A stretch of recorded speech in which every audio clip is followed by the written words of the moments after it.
ಮೊದಲನೇದಾಗಿ ಎಲ್ರಿಗೂ ನಮಸ್ಕಾರ.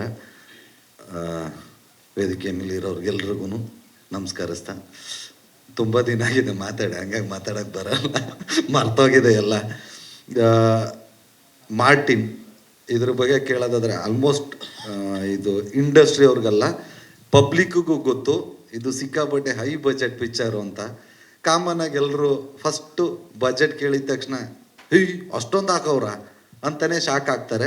100% ಸಿನಿಮಾ ರಿಲೀಸ್ ಆದಮೇಲೆ ನೋಡು ಶಾಕ್ ಆಗ್ತಾರೆ, ಹಿಂಗೆಲ್ಲ ತೆಗೆದಿದ್ದಾರ ಗುರು ಅಂತ.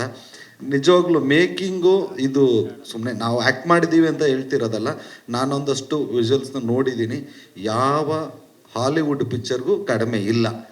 ಆ ಥರ ಒಂದು ಅದ್ಭುತವಾದಂಥ ಮೇಕಿಂಗ್ ಬಂದಿದೆ.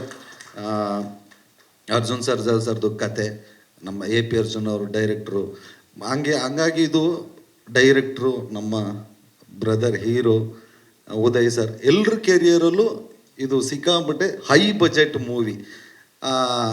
ಹಂಗಾಗಿ ಇದು ತುಂಬ ಚೆನ್ನಾಗಿ ಆಗುತ್ತೆ. ಯಾಕೆ 100% ಕಷ್ಟಪಟ್ಟು ಕೆಲಸ ಮಾಡಿದ್ರೆ ನಮ್ಮ ಕನ್ನಡ ಜನತೆ ಕೈ ಬಿಡಲ್ಲ. ಆ್ಯಂಡ್ ಇದು ನಮ್ಮ ಕನ್ನಡ ಸಿನಿಮಾ ಪ್ಯಾನ್ ವರ್ಲ್ಡ್ ಅಂತ ಹೇಳ್ಕೊಳ್ಳೋಕ್ಕೂ ಖುಷಿ ಆಗುತ್ತೆ.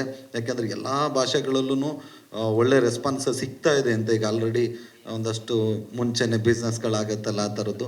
ಸೊ ಇದೊಂದು ದೊಡ್ಡ ಮಟ್ಟದ ಸಕ್ಸಸ್ ಆಗಬೇಕು. ಯಾಕೆಂದರೆ ಇದು ನಮಗೆ ಇಂಡಸ್ಟ್ರಿಯವ್ರಿಗೆ ಗೊತ್ತಿರೋಂಗೆ, ಒಂದು ಸಿನಿಮಾ ಅಂತ ಬಂದರೆ ಒಂಚೂರು ಪರ ವಿರೋಧ ಇರುತ್ತೆ.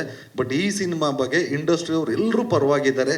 ಯಾಕೆ ಅಂದರೆ ಈ ಸಿನಿಮಾ ಗೆದ್ದರೆ 100% ನಮ್ಮ ಕನ್ನಡದ್ದು ಒಂದು ಮಾರ್ಕೆಟ್ ಇನ್ನೊಂದು ಲೆವೆಲ್ಗೆ ಬಿಲ್ಡ್ ಆಗುತ್ತೆ. ನಮ್ಮ ಕನ್ನಡ ಇಂಡಸ್ಟ್ರಿ ಬಗ್ಗೆ ಮಾತಾಡ್ತಾರೆ ಅಂತ ಕನ್ನಡ ಇಂಡಸ್ಟ್ರಿ ಎಲ್ರಿಗೂ ಆಸೆ ಇದೆ, ಇದು ತುಂಬ ದೊಡ್ಡದಾಗಿ ಹಿಟ್ಟಾಗಲಿ ಅಂತ.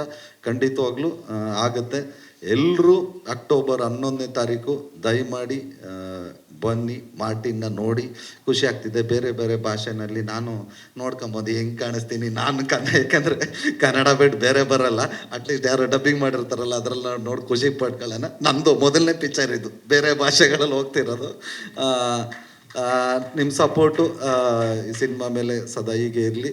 ಅಕ್ಟೋಬರ್ 11ನೇ ತಾರೀಕು ದಯಮಾಡಿ ಎಲ್ಲರೂ ಬನ್ನಿ, ನೋಡಿ, ಹರಿಸಿ, ಆಶೀರ್ವದಿಸಿ.